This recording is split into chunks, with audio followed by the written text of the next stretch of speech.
Perfecto, bueno, ya está grabando. Entonces, vamos a hablar de la epistemología, un área del conocimiento, un área de la ciencia supremamente grande. No ha sido una ciencia, digámoslo así, a la que se le haya dado mucha importancia por ser, por el carácter que tiene. Es el estudio del conocimiento. Y la epistemología como tal, aunque es algo que se ha venido haciendo desde hace siglos atrás, desde el nacimiento propiamente de las ciencias, no sé, hasta hace muy poco se ha venido como conformando propiamente o se ha venido teorizando, como llaman en las ciencias, se ha venido teorizando acerca de ella.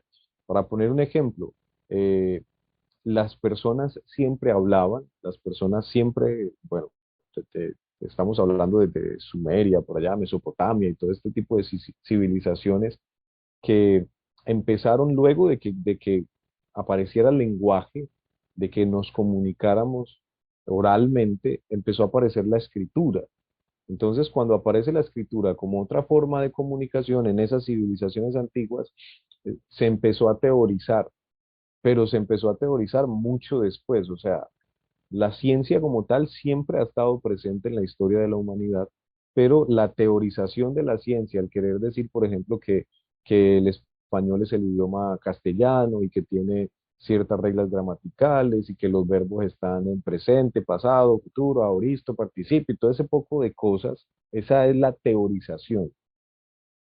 No quiere decir que aparecieron solamente cuando se teorizó, no, ya estaba presente desde hace mucho tiempo, desde siglos. Y lo mismo pasó con la epistemología. La epistemología ha estado presente en la historia de la humanidad siempre, por siglos, pero no se había teorizado con respecto a ella. Y estamos hablando que son en el último siglo donde realmente se ha empezado a teorizar acerca de la epistemología, de qué es, por qué, cómo se puede entender mejor. Y lo importante aquí es que con esta clase lo que pretendemos es que ustedes puedan comprender mejor de qué se trata esta ciencia, pero en específico por qué esta ciencia es buena para la teología y en qué sentido nos ayuda a hacer teología, ¿sí? Esto es importante para que podamos, digamos, emprender el camino de hacer teología y de profundizar en otras materias que son ya más gruesas, digámoslo así, con el tema propiamente del estudio bíblico-teológico. Entonces, miren lo que vamos a ver. Haciendo esta pequeña introducción, un poquito, vamos a ver lo siguiente para que ustedes puedan tener un panorama de lo que veremos en este módulo. En primer lugar, obviamente a mí siempre me gusta, por lo menos cuando soy yo el que estoy dando clase, siempre me gusta hablar de aspectos introductorios, todas las cosas generales que necesitamos saber acerca de lo que vamos a estudiar. Entonces, vamos a ver algunos aspectos introductorios de la epistemología. En segundo lugar, vamos a ver los métodos o el método, método epistemológico. ¿De qué se trata eso? ¿Qué método es el que utiliza esta ciencia? ¿Cómo la podemos estudiar mejor, comprender mejor? Y en tercer lugar, estudiaremos lo que nos interesa a nosotros, en últimas, que es la epistemología en la teología. ¿Cómo le ayuda esta ciencia a la teología? ¿Cómo nos ayuda a pensar mejor y a hacer mejor nuestra reflexión acerca de la revelación de Dios en el mundo? Esto es lo que vamos a ver. En estas cuatro clases nos vamos a repartir más o menos con estos temas. ¿Listo? Entonces, ya sabemos la dinámica que tenemos, ¿sí?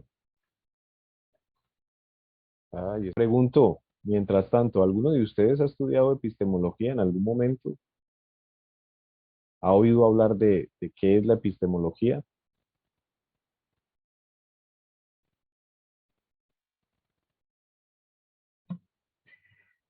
Profe, yo investigué. Ah, qué bueno. Dice parte de la filosofía que estudia los principios fundamentales, extensión y métodos del conocimiento humano.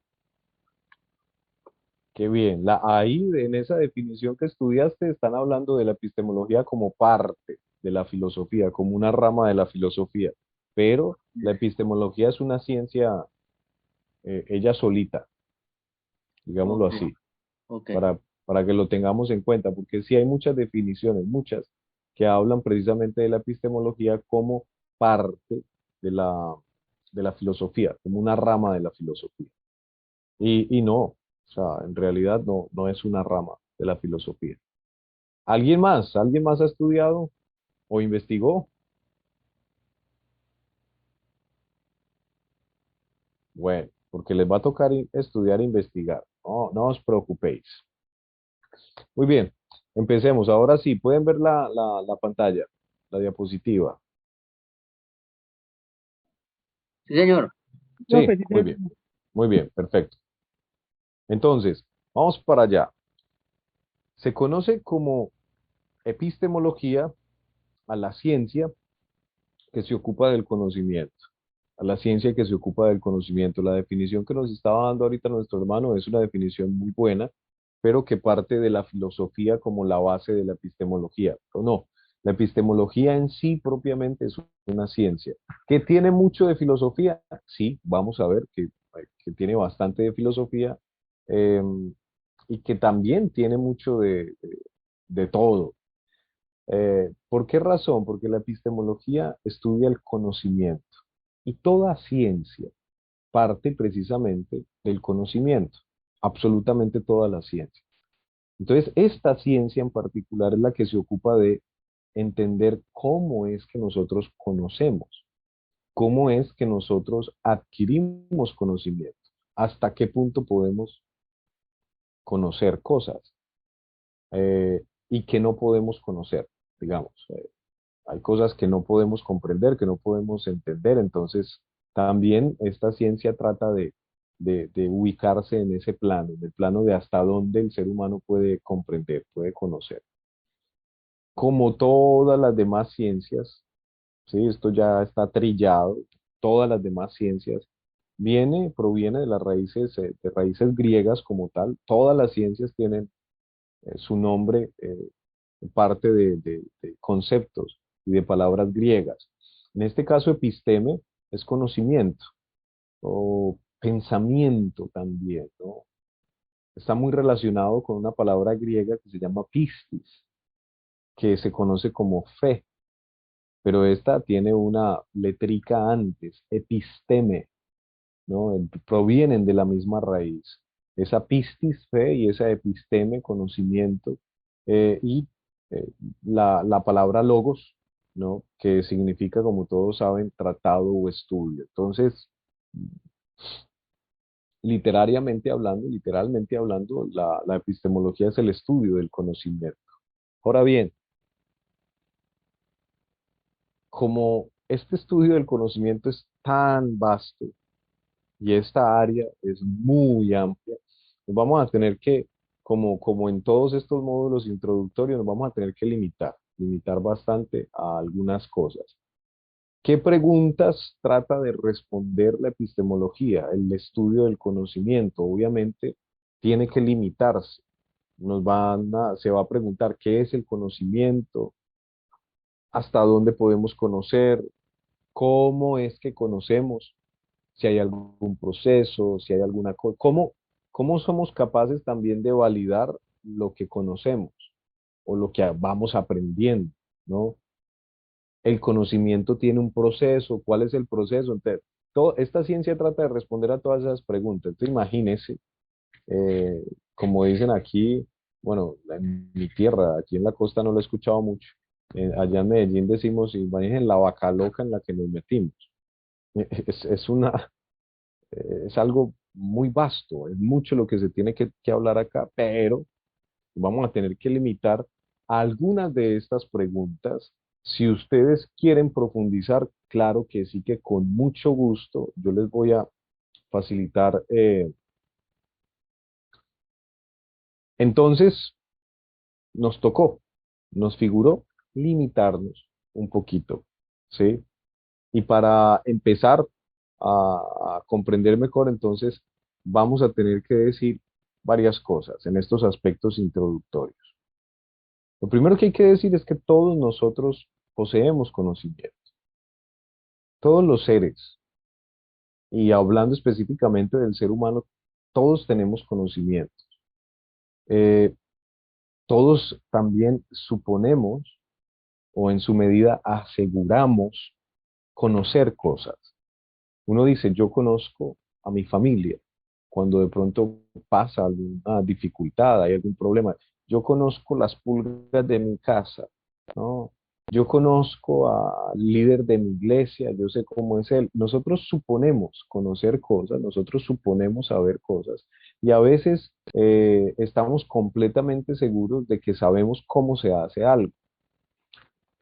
Esa seguridad de lo que suponemos conocer va a partir, obviamente, de nuestro contacto con eso que estamos haciendo. Por poner un ejemplo, obviamente un carpintero sabe cómo hacer un mueble y él está seguro de cómo hacerlo,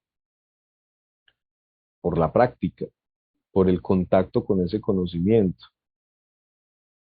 Para nosotros, la dificultad, sobre todo, y voy a empezar desde ya, o sea, desde esta primera clase, les voy a,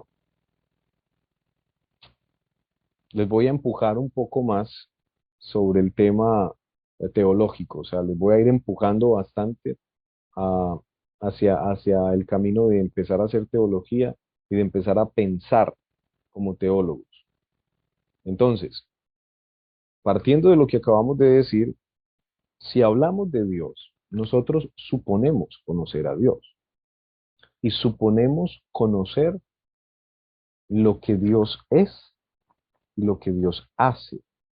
Incluso nos tomamos el atrevimiento de decir cómo Dios obra, cómo Dios actúa, ¿sí? Teorizamos incluso acerca de eso, decimos, Él es omnipresente, Él es omnipotente, Él es omnisciente, Él es santo, Él es justo. Empezamos a decir, y a eso, a esa teorización de ese conocer que nosotros tenemos de Dios, le llamamos teología. Entonces, mira que por ahí ya empieza a conectarse un poco el tema de la epistemología con el quehacer teológico como tal. En el fondo, el problema es conocer el conocimiento. Puede sonar raro. Y por eso es que algunos teóricos dicen que la epistemología es una rama de la filosofía, porque va a tender mucho a recurrir a métodos filosóficos para poder explicarse mejor. Aquí hay simplemente una frase de Agustín de Hipona, gran filósofo, gran teólogo, quizás uno de los teólogos más influyentes de la historia de la cristiandad. Agustín de Hipona, eh, un día alguien le preguntó, ¿no? ¿Qué es el tiempo? ¿Qué es el tiempo? Y Agustín de Hipona respondió, sé perfectamente qué es el tiempo, pero si me preguntas, no sé cómo explicarlo. Esta pregunta eh, y la respuesta de Agustín nos pone de frente a la dificultad primaria de la epistemología. O sea, nos pone de frente a pensar cuál es el verdadero problema cuando estudiamos epistemología. Todos decimos conocer, pero ¿realmente sabemos explicar ese conocimiento que tenemos? ¿Realmente nosotros decimos Dios es santo? ¿Realmente sabemos qué es la santidad de Dios? Y podemos explicarlo, podemos desmenuzar esa santidad de Dios, podemos hablar eh, tranquilamente, metodológicamente acerca de la santidad de Dios. Conocemos y decimos que Dios es amor, pero podemos explicar y teorizar acerca del amor de Dios. ¿Cómo lo hacemos? En muchas ocasiones nos sentimos como Agustín cuando le preguntaron acerca del tiempo. Yo sé qué es el tiempo, Y todos decimos, yo sé que Dios es amor, pero si me preguntan cómo explicar ese amor de Dios, entonces ahí es donde empezamos quizás a patinar. La epistemología nos ayuda a comprender mejor este proceso y a entendernos mejor con aquello que nosotros decimos conocer. En ese orden de ideas, entonces vamos a estar diciendo que la epistemología nos puede ayudar a comprender mejor a Dios, a comprender mejor lo que decimos saber de Dios y lo que suponemos conocer de Él, ¿sí? Este tratar de conocer mejor lo que conocemos, ¿sí? De conocer aquello que suponemos, pues, que conocemos muy bien, eh, este conocer nos mete en lo que es el proceso epistemológico. Y del conocer van a depender muchas cosas, del cómo conocemos, del cómo entendemos. No sé si ustedes en algún momento se han hecho la pregunta, muchos de nosotros nos hemos hecho esa pregunta en alguna ocasión, ¿sí? Mm, ¿Dios es bueno o es malo? Porque si Dios es bueno, eh, porque si Dios es bueno, pasan cosas malas? ¿Por qué si Dios es todopoderoso, por qué hay cosas que pasan que le hacen daño a la gente sin que la gente tenga la culpa de eso? ¿Sí? ¿Por qué si somos hechura de Dios y Dios nos ama, porque a veces nos pasan cosas malas? Ese tipo de preguntas que son en el fondo teológicas nos ponen a tratar de comprender mejor y de pensar mejor acerca de, de cómo es que conocemos a Dios y que cuánto conocemos de Dios, ¿sí? Que cuánto sabemos de Dios y que cuánto podemos hablar, ¿sí? Eh, entonces, comprender mejor ese proceso, esa forma, depende mucho también de la manera en la que nosotros fuimos criados, de la manera en la que fuimos formados y de la manera en cómo vamos a ver, en este caso, a Dios, ¿sí? Si yo hablo acerca de Dios, si yo pienso acerca de alguno de estos temas que acabo de mencionar, porque si Dios es bueno, pasan cosas malas. Si yo empiezo a reflexionar profundamente acerca de esa pregunta, puedo incluso hasta llegar a cambiar mi concepción de Dios o llegar a conclusiones eh, diferentes, ¿no? De las que tengo en estos momentos. Eso es importante para que tú y yo lo sepamos, que es parte de lo que la epistemología hace, ¿sí? Vamos a verlo más despacio, vamos a verlo más claro, si les parece, ¿no? Aquí hay una foto que me gusta mucho. Hay una indígena, ¿sí? Que dice una frase muy interesante. Los blancos deben estar locos. Ellos creen que se piensa con la cabeza. Y se ríe, ¿no? Pensar con la cabeza, ja, ja, ja, ja. Hay eh, suponemos en la caricatura que es un asiático, ¿no? Que dice producir sin poseer, trabajar sin esperar, prosperar sin usurpar. Tal es la sabiduría. ¿Por qué les pongo esta imagen acá? Porque hay diversas concepciones de conocimiento y hay muchas formas de conocer.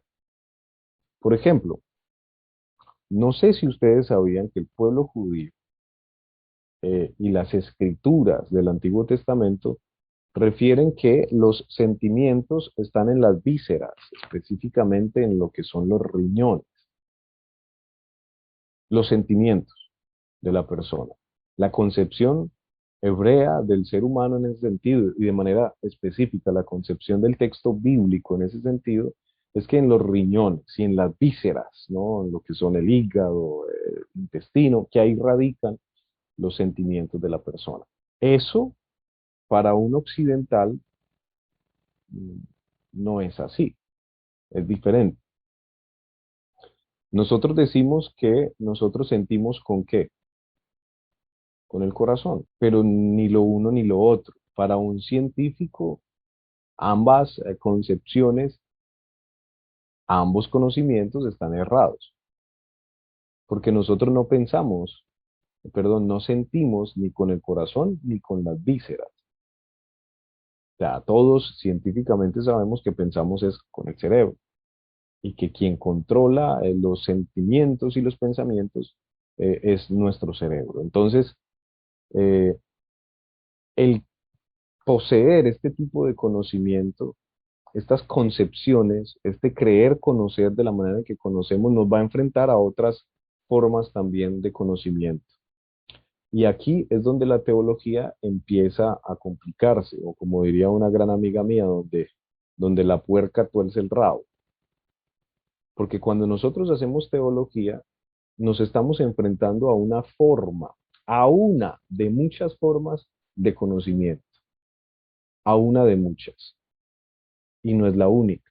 Por eso esta caricatura, ¿no? La caricatura lo dice de una manera muy bonita, ¿no? Locos creen que se piensa con la cabeza.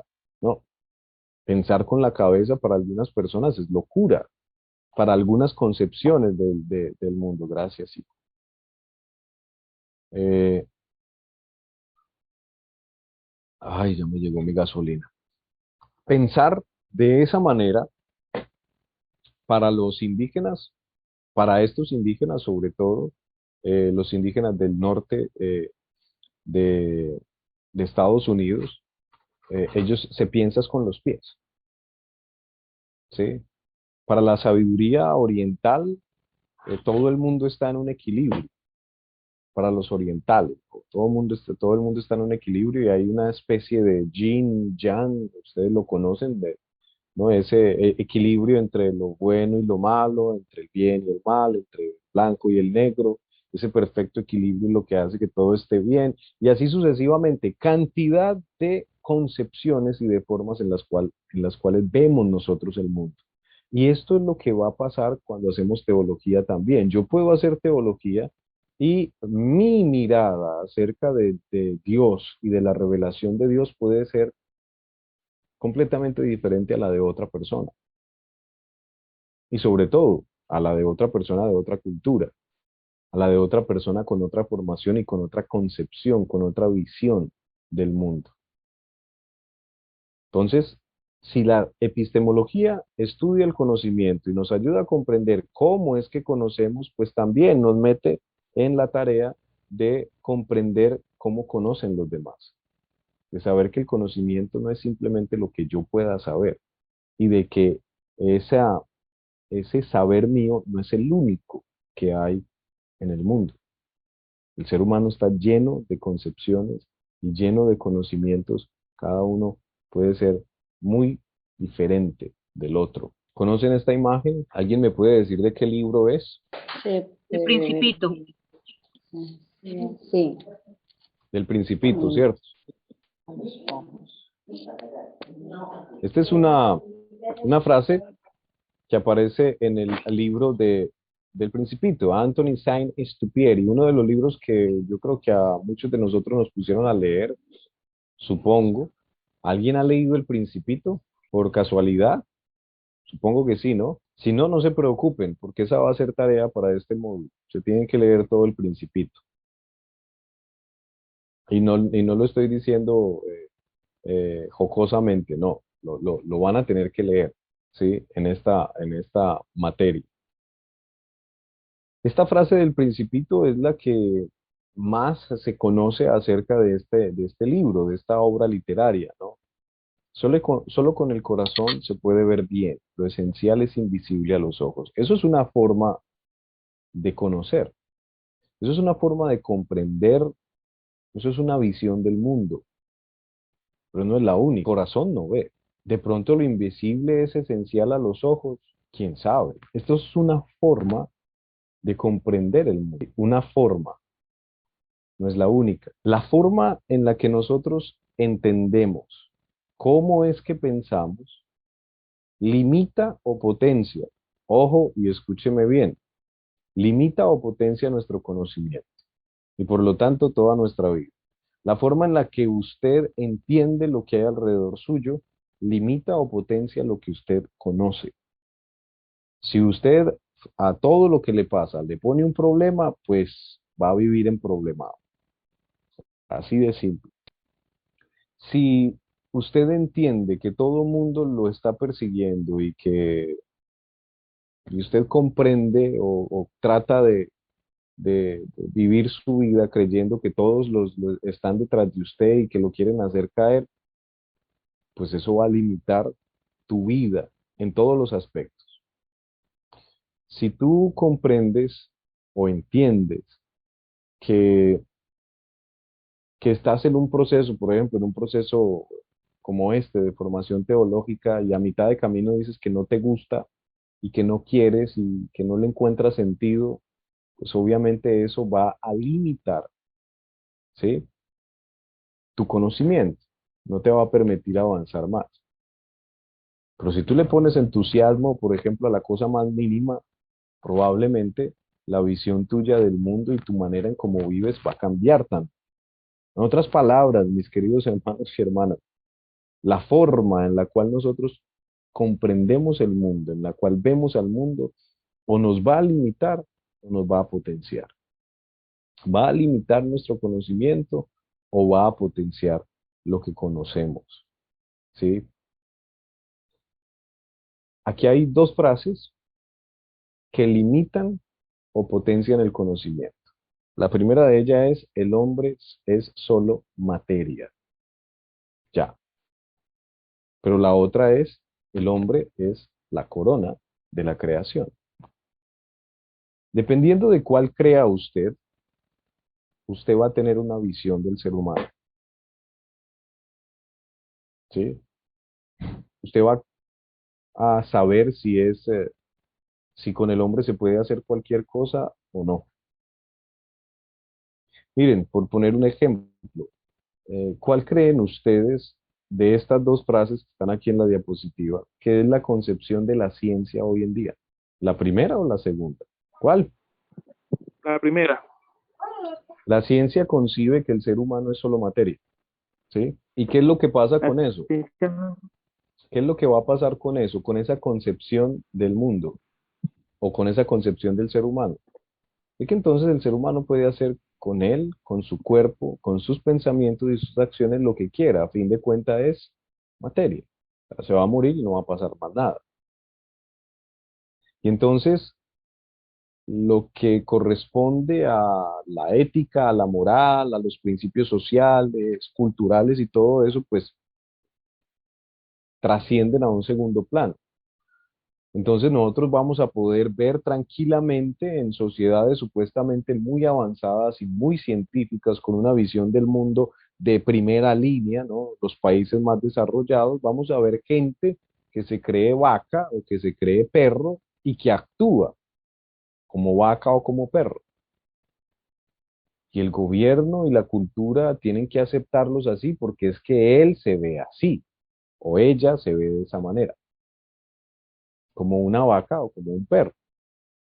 Y no estoy hablando pendejadas, así pasa.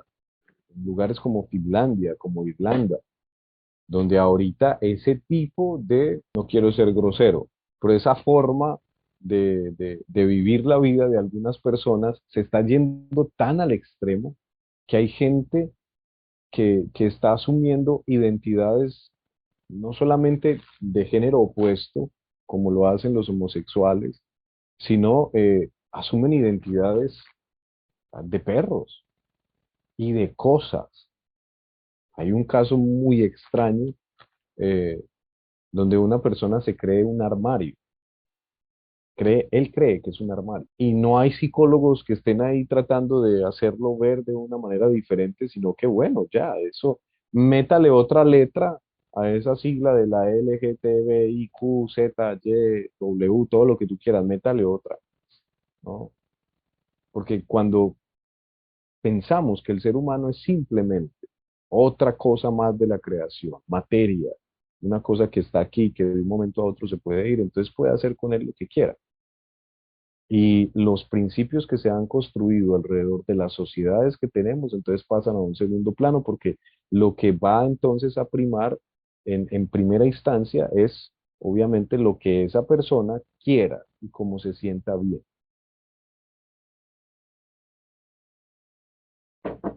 Pensar entonces de que el hombre es la corona de la creación es otra forma de ver al ser humano, otra forma de concebir eh, lo que el ser humano es y por lo tanto lo que el ser humano puede o deja de hacer. Entonces, solamente con pequeños ejemplos como esto nos vamos dando cuenta que el tema de la epistemología va muy, muy, muy pegado de la mano con lo que va a venir a ser la teología, con lo que como teólogos vamos a empezar a hacer. Y es que tenemos que tratar de conocer nuestro mundo, tratar de conocer cómo piensan otras personas, cómo se mueve el conocimiento, cómo se va produciendo conocimiento en el mundo para de esa misma manera tratar de comprender la revelación de Dios en este mundo que está lleno de tantas y de tantas cosas. ¿Sí? ¿Ustedes conocen esta cartilla? ¿Quién aprendió a leer con Nacho? Ajá. Sí. Ajá. Creo que toda mi generación aprendió a leer con esta cartilla. ¿Cierto? Que Todos. todos aprendimos a leer con Nacho, ¿sí o no? Yo también aprendí. Entonces aprendimos a leer y todavía se utiliza, ¿no? Todavía Yo utilizamos. todavía la utilizo con mis Sí, sobrinas leyéndola. sí, Y la imagínate. conquistó también. Nacho, Y ¿no? yo también con mi nieto. ¿Quién no ha pasado por esta forma en la cual a nosotros nos han enseñado a leer? ¿Sí? Porque esto es un método de lectura. Lo quieren ver de esa manera. Este método de aprendizaje, ¿sí? Para la lectura, para aprender a leer, muy famoso en Latinoamérica, eh, pues bueno, todavía lo utilizamos, pero Nacho es simplemente una forma en la cual se puede aprender a leer. Y es una forma que ha limitado a, a los países que por mucho tiempo lo han utilizado, los ha limitado mucho en el conocimiento. Miren, en Europa o en Estados Unidos o en Asia no hay una tal cartilla Nacho para aprender a leer. No existe. La cartilla de Nacho para nosotros es una forma de aprender a leer leyendo sílabas, aprendiendo cómo suenan las palabras, cómo suena la A, cómo suena la E, cómo suena la I, la O, y cómo suena la T, cómo suena la P. Y después de eso, ir juntando esas letras, no palabras, perdón, ir juntando esas letras en sílabas. Y entonces vamos a decir, la T con la I suena a ti, la T con la A suena a ta, la M con la A suena a ma, la M con la... Y así nos enseñaron a leer. Entonces, cuando tú y yo ya aprendemos a leer y cogemos un libro grandecitos, nosotros lo que hacemos es leer sílabas, ya no leemos palabras. Desde niños nos enseñaron a leer mi mamá, mi ma. Yo amo a mi mamá. Tú ves a niños de 8 años que todavía están leyendo el Señor es mi pastor, porque están leyendo las letras, porque nos enseñaron a leer de esta manera. Y claro,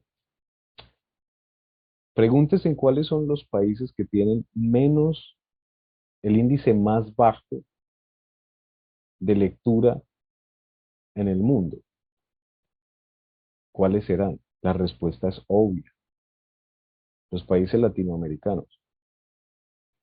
a los que nos enseñaron a leer leyendo palabras y sílabas. Cuando usted coge un libro, cualquiera, ¿cuántas páginas tiene esto? Tiene 428 páginas, este libro. Cuando usted lo coge y lo ve y mira las 428 páginas, ya le da pereza. Sin empezarlo a leer, ya a uno le da pereza.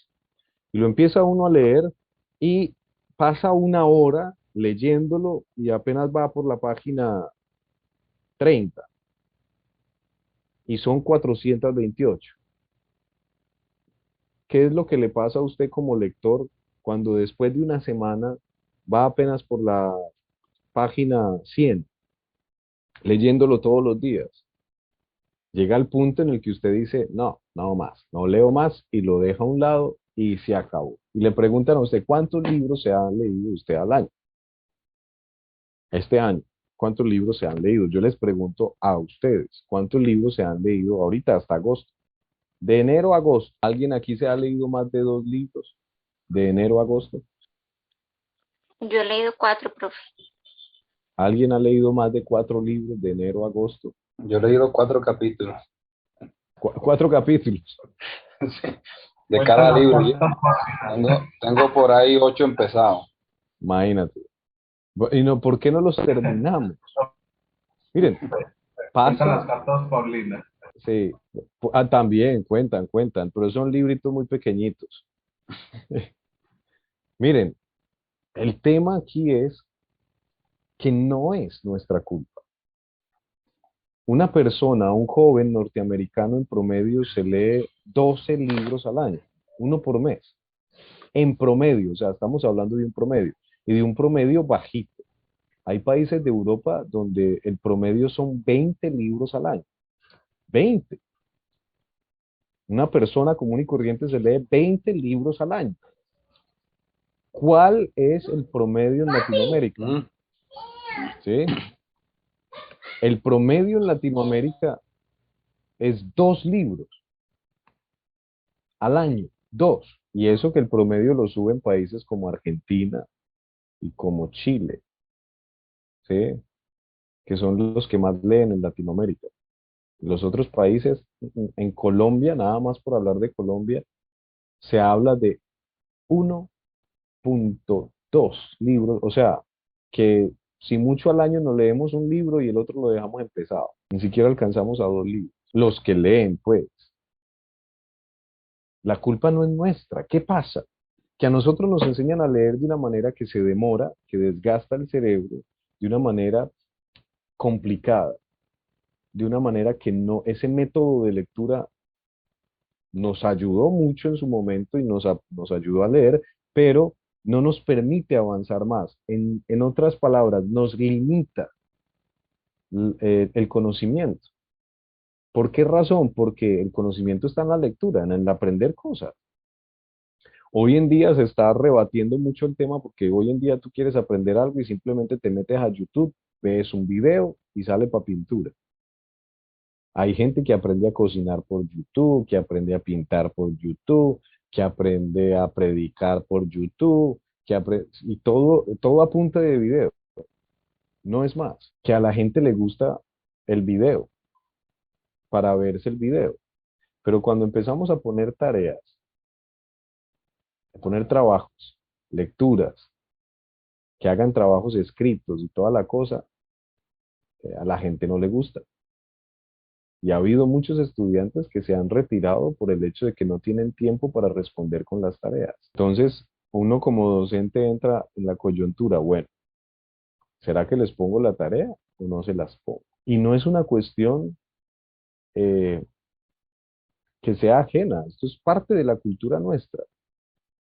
Y una de las razones para que eso sea así es, digamos, el método de aprendizaje que nosotros tuvimos. Eso nos limitó bastante en nuestra forma de ver el mundo y en nuestro conocimiento.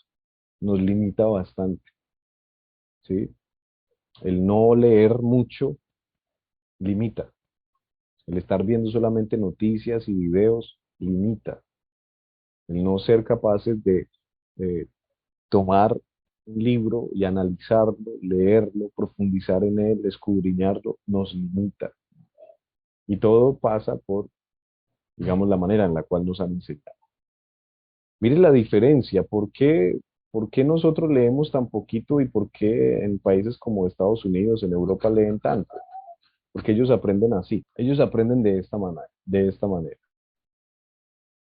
aprenden asociando. Hoy en día hay colegios aquí en Colombia que lo hacen. Creo que hay muchos colegios hoy en día están haciendo ese ejercicio de dejar de utilizar las sílabas y utilizar el nacho y, y empezar a enseñarle a leer a los niños de esta manera. ¿Y cómo es esta manera? Le ponen la imagen y le ponen la palabra. Y entonces la persona no lee las letras, sino que lee la palabra. Y esto pasa por una razón muy interesante. A los gringos, por ejemplo, les sucede de esta manera. Ustedes saben que el inglés se escribe de una forma, pero se lee de otra o se pronuncia de otra, ¿no? Tú escribes love, L-O-V-E, pero lo pronuncias love. Entonces es muy difícil para un niño eh, estadounidense, un niño que hable inglés, que nazca en una familia que hable en inglés, es muy difícil para él que tú le enseñes leyendo la N con la I suena mi, entonces la N con la O suena mo. ¿Qué dice? Mimo. No, eso es complicadísimo para él porque el idioma inglés se pronuncia diferente a cómo se escribe. Por lo tanto, él tiene que aprender desde niño la palabra, no las letras que forman la palabra. Entonces, cuando ya un niño eh, estadounidense crece, él no lee letras. Esos niños desde que empiezan a leer, leen son palabras. Y aparte de eso, no solo leen esas palabras, sino que las pronuncian de manera diferente. O sea, hacen un proceso mental que es más complejo que el que hacemos nosotros, como habladores de la lengua española, porque la belleza de la lengua española también es un limitante. El español se pronuncia igual como se lee, a excepción de una que otra palabra, ¿sí? Pero el español como se pronuncia se lee. Pero un idioma como el francés, un idioma como el alemán, un idioma como el rumano, un idioma como el inglés, un idioma, ¿qué otros idiomas? Ah, como el japonés o como el mandarín, Portugués. ¿sí?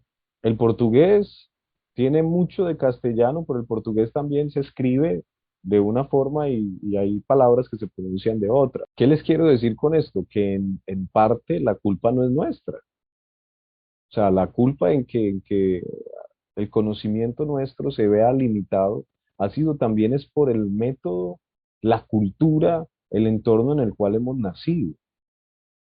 O sea, no es casualidad, la forma en la que nosotros comprendemos el mundo tiene que ver muchísimo con la manera en la que hemos sido formados, ¿sí? En la manera en que nos han enseñado. Pero está de parte nuestra el poder cambiar eso.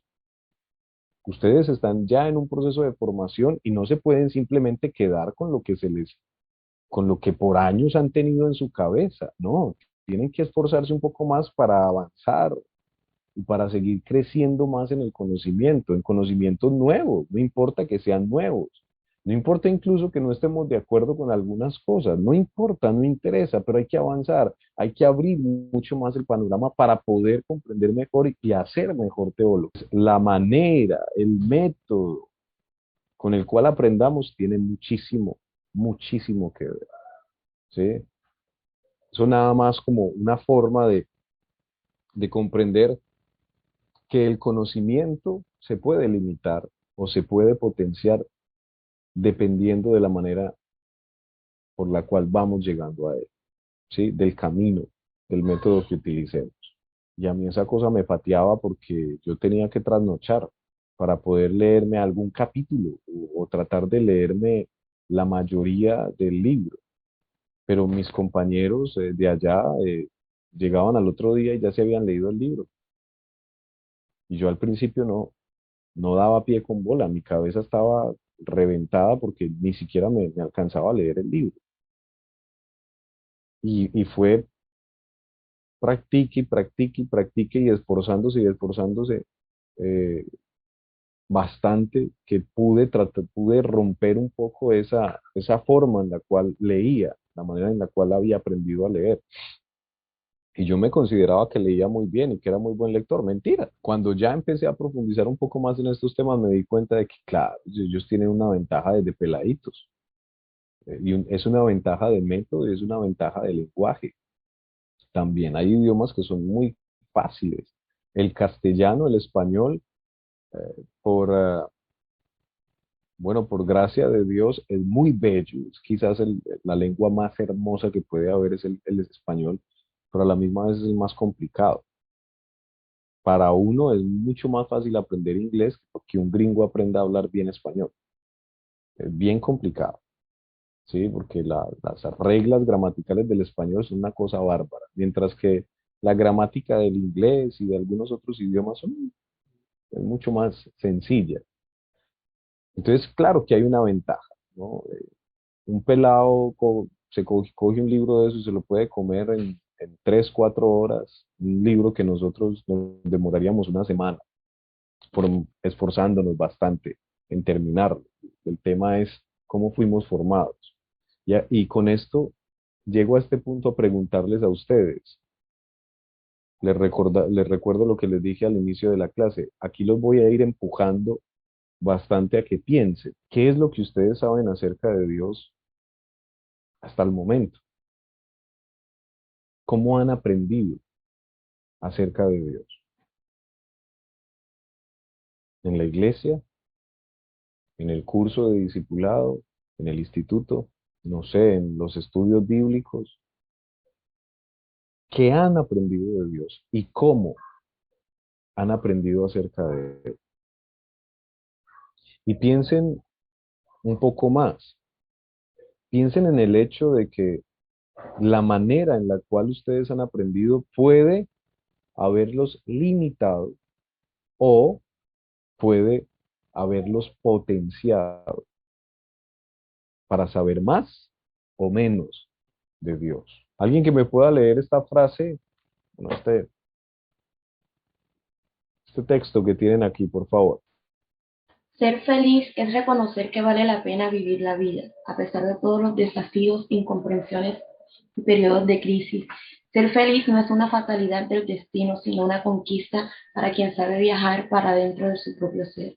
Ser feliz es dejar de ser víctima de los problemas y volverse al actor de la propia historia. ¿Les gusta, no? Chévere, está bonita, ¿cierto? ¿No les parece? Es una bonita frase, ¿no? Sí, señor, está muy lindo esta frase. Sí, profesor. Suena incluso bíblica, ¿no? Suena a frase bíblica, ¿no? Ahora, alguien que por favor, alguien diferente, abre el micrófono y me lee esta frase.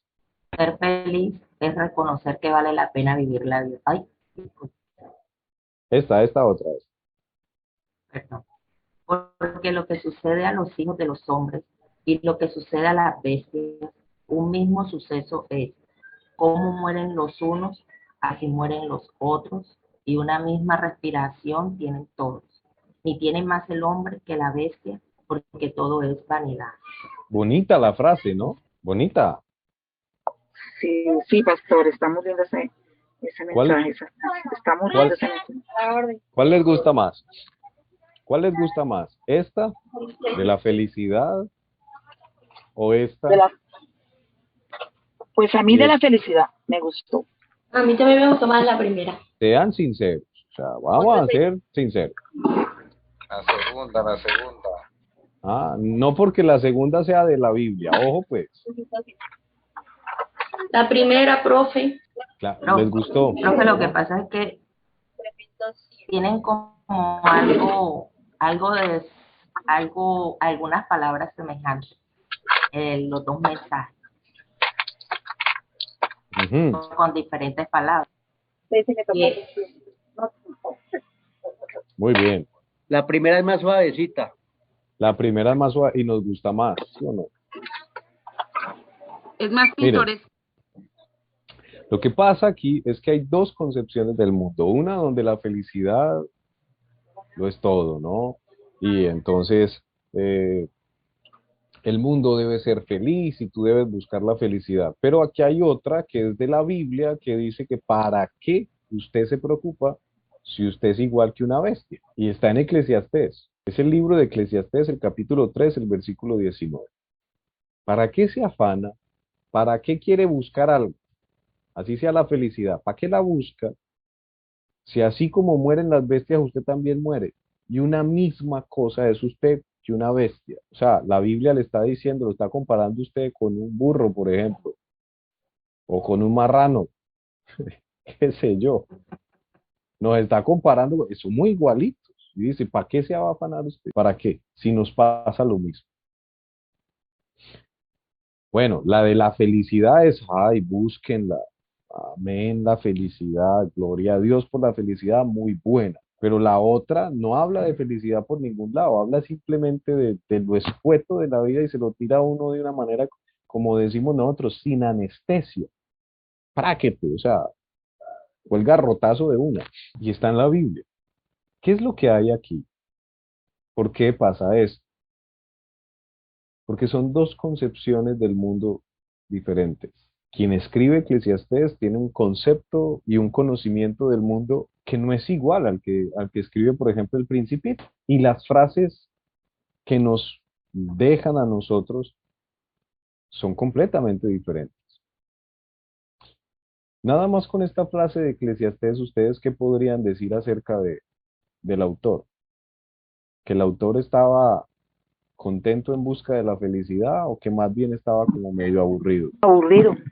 Profe, Como, me- tiene que ver mucho el estado de ánimo de los hijos. como Amargado, medio aburrido con la estaba vida, ¿sí o amargado. no? Como amargadito un poquito, ¿no? Sí, Podría señor. uno decir eso. Quiere decir esto, este es otro ejemplo con el cual les quiero decir a ustedes, no solamente la forma en la que aprendemos nos limita, sino también lo que vamos sintiendo. Escúcheme bien, no solamente la manera en cómo aprendemos las cosas nos va limitando o nos potencia, sino también lo que sentimos. Quien escribe la frase de la felicidad dice que incluso los problemas, que aquí dice, ¿no? Para quien sabe viajar adentro de su propio ser feliz es dejar de ser víctima de los problemas y volverse actor de la propia historia. O sea, para este autor de esta frase, incluso los problemas son una oportunidad para volverse mejor, ¿sí? Pero para el autor bíblico, con esta frase, a él no le importan ni los problemas. Simplemente está diciendo, la vida es esto y ya. Aquí lo mismo es un animal que un ser humano. Nada que hacer. Quizás el momento en el cual se escribe este texto de Eclesiastés daba para eso. Y el autor de Eclesiastés, después de mucho ver, de mucho escudriñar, el texto bíblico lo dice que escudriñó todos los saberes del mundo, probó todas las cosas del mundo, que fue después de todo eso que empezó a escribir esto. Después de todo eso que vivió, su concepción del mundo pudo haber cambiado a esto. Pasa que no solamente la forma en la que nosotros hemos aprendido, sino también el momento en el cual nos encontramos cambia, limita o potencia nuestra forma de ver el mundo. Mire, no es lo mismo que usted predique teniendo miles de problemas encima a que predique sabiendo que usted está bien. No es lo mismo que usted enseñe a un grupo de jóvenes que están atravesando por momentos complicados y que usted nunca haya pasado por ahí. No es lo mismo a que usted enseñe a ese mismo grupo de jóvenes, pero que también usted ya haya pasado por todas esas dificultades. No es lo mismo el que usted forme una familia estando completamente enamorado o enamorada de su pareja, a que forme una familia por necesidad. No es lo mismo. La concepción del mundo de cada una de estas personas Los sentimientos, aquello que sienten en los momentos que están viviendo, limitan o potencian su conocimiento y su forma de ver el mundo. La epistemología nos va ayudando a esto. La epistemología nos va ayudando a comprender que hay formas en las cuales se conoce, que otra persona puede pensar diferente a mí, que hay maneras diferentes de conocer el mundo, que hay métodos diferentes de aprender y que dependiendo del método con el cual yo haya aprendido, eso me puede limitar o potenciar, que hay sentimientos, circunstancias en nuestra vida que nos permiten a nosotros o aprender mucho y conocer mejor o limitar ese conocimiento y ese aprendizaje. Esa manera en cómo aprendemos y qué aprendemos también hace parte de la epistemología. Ahora, piensen un poco más acerca de esto, pero relaciónenlo con la teología. ¿Cuál fue el momento en el cual ustedes realmente sintieron a Dios de una manera especial en su vida? ¿Ese momento estuvo relacionado con alguna situación específica en la cual ustedes tuvieran sentimientos muy fuertes o pasó simplemente en un momento cualquiera? Piensen un poco en eso. Los momentos en los cuales han sentido a Dios de manera especial, profunda, de manera real en sus vidas. Y piensen si ese momento fue un momento de sentimientos muy fuertes o de una situación difícil o muy buena. Pero piensen y traten de relacionar un poco lo que ustedes sentían con esa presencia de Dios en sus vidas. Y sin duda alguna, yo sé que me van a responder que esa presencia de Dios real, especial en sus vidas, estaba relacionada con algún momento de sentimientos muy fuertes. ¿O me equivoco? Por lo general, ese encuentro siempre sucede en un momento difícil de la vida de esa persona, o en ese caso personal, mío, por ejemplo. En mi caso, estaba pasando por un momento bastante difícil cuando tuve ese encuentro. Es Creo que, y porque, creo, y sí, creo que eso pasa con todas las personas. porque realmente los sentimientos potencian o limitan nuestra forma de conocer, incluso de ver a Dios. O sea, de sentir la presencia de Dios en nuestras vidas, eso también va a depender bastante de qué momento estoy viviendo yo, qué sentimiento tengo en ese momento, qué está pasando, qué situación estoy viviendo. Existen entonces diversas, innumerables formas, mis queridos hermanos y hermanas, de ver y de conocer. Por lo tanto, de creer. Cada sociedad, cada grupo humano, por muy pequeñito que sea, cada iglesia incluso, y en esto no me vayan a dejar mentir, pero parece que cada iglesia tiene su manera de creer diferente, por muy grande o muy pequeña que sea, pero cada grupo de personas, cada grupito de personas tiene una manera de ver el mundo, de configurar su visión del mundo y por supuesto de configurar su visión acerca de Dios mismo, las culturas, las tradiciones, las costumbres, la enseñanza. Todo eso va determinando la manera en la que nosotros vemos, conocemos o dejamos de conocer. Todo esto es epistemología. Si ustedes empiezan a relacionar un poco esto, se van a dar cuenta que lo que sabemos de Dios tiene que ver mucho con la manera en cómo hemos aprendido, la manera en cómo hemos, eh, el método, la forma en la cual nos han enseñado, pero también de los momentos y las etapas de nuestra vida y de las situaciones de nuestra vida que nos han marcado. No es gratuito que cuando hablemos de Dios, siempre hablamos no solamente del Dios que hemos aprendido con las clases, con las predicaciones, con la lectura de los libros, con las escuelas dominicales, con la ida a la iglesia, sino también del Dios y de manera muy, muy especial, del Dios que se manifiesta en los momentos difíciles de nuestra vida. Lo que sabemos de Él y lo que decimos conocer de Él va a caminar por ahí, por lo que hemos aprendido, pero también por lo que hemos experimentado. Conocemos entonces nosotros y aprendemos y adquirimos conocimientos de dos formas, digámoslo así. La epistemología nos ayuda. Una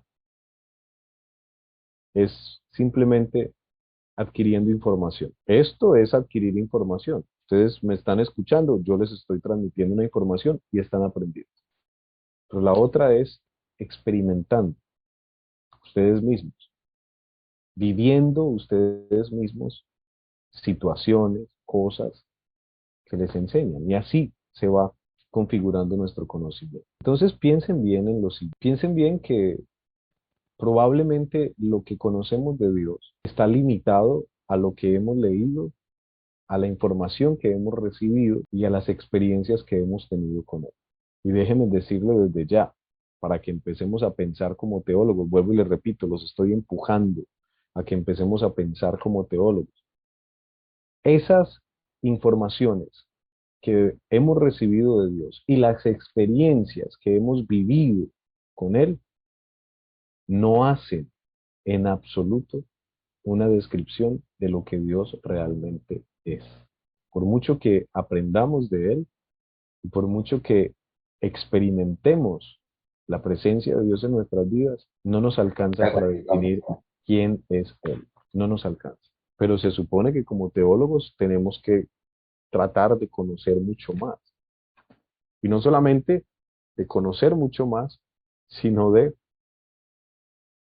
aprender a transmitir ese conocimiento que vamos adquiriendo de Dios en nuestro caminar. Y piensen más todavía, dependiendo del lugar en el que estoy, dependiendo de la iglesia en la que estoy, dependiendo de las enseñanzas que recibo, también dependiendo de eso, depende mi imagen y mi conocimiento acerca de Dios. Entonces muchas veces hablamos del Dios que conocemos en nuestra congregación. Muchas veces hablamos del Dios que yo sé y que yo estoy aprendiendo, pero eso es una parte, puede ser muy pequeña de lo que Dios realmente es.